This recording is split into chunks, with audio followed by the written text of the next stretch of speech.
Oh my goodness, it's Major Thomas Jackson. I've run into, oh, this is just incredible. Major, what brings you here today? Well, we're defending Aiken, South Carolina today. Yes. Sherman bunch have come up from Savannah, Georgia. Oh no. They're headed toward Gregg's Mill in Graniteville. Yes. And over to across Augusta to burn the Augusta Powder Works. And General Wheeler is going to stop them. Yeah. That is wonderful. So, where were you before this battle? What? Well, I was actually dead for about 2 years. You were? I was shot at Chancellorsville. Well, yes. Glory be, glory be, you're alive today. That's right, and I have my arms back.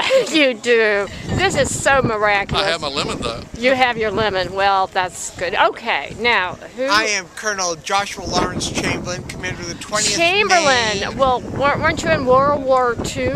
No, that was a distant relative. But I happen to be the commander of the 20th Maine, who is the defender of Little Round Top and won the Congressional Medal of Honor because of that. And later became general after I was shot in the hip and they thought I was going to die. And Grant awarded me the commission of being a brigadier general. And I survived. And later on became president of Bowdoin College and governor of the state of Maine for 4 different election terms. Maine. So And you're yes. And the oldest Civil War veteran to die of his battle wounds. So how old were you when you died? I died in 1914. 1914. So you added on 50 years on to the Civil War practically. And so I was about 78 to 79 years of age. Gee, well, you look very good today. Well, I mean, that's I had wonderful. to shave my mustache off because it was kind of scraggly. So, well, let me just ask you this. What was the strangest battle you were ever in? I mean, any, the most remarkable, were they just all the same to you? War is war, and any battle that you get into, any fight that you get into is bloody and it's horrible. But of course, Gettysburg, where I won the Congressional Medal of Honor, it was because of the men of the Maine, and we weren't sure what we were doing, but that sweeping motion that we had of like a hinge effect that stopped the Confederate forces when we were out of ammunition, and we charged down the hill with bayonets only on our rifles, was absolutely an amazing effort done by my soldiers and my men.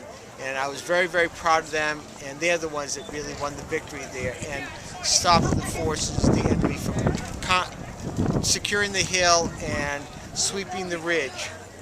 Well, that is wonderful. Now that you're living in Aiken and people know who you are, have you had any backlash since, that you started telling them what you did at Gettysburg? What's very interesting is people respect Joshua Lawrence Chamberlain because of the fact that not only for what he did at Gettysburg and the fight that he put up there, but also because he was the general that saluted the Confederate forces as they marched by and surrendered their arms at Appomattox. And that set the tone of how Union troops would greet and respect their Confederate adversaries, and now they were all battled or veterans and friends and comrades in arms after the war. And there was never any lack of respect between a person who fought on either side against the other, because they understood they were both terribly, terribly mauled by this war and what they lost. Well, that is truly remarkable, and those are inspiring words, so thank you very much. I spoke 8 languages, I was a linguist I at did not Bowdoin know College. that. Oh, yes, as a professor. This is what I was trained to do. So that's remarkable, too, that you were a professor before the war. Yes, ma'am. So that's very remarkable. And 2 Indian languages. And 2 Indian languages. Yes, So. Native American. So can you speak? No, I can't. But thank you so much.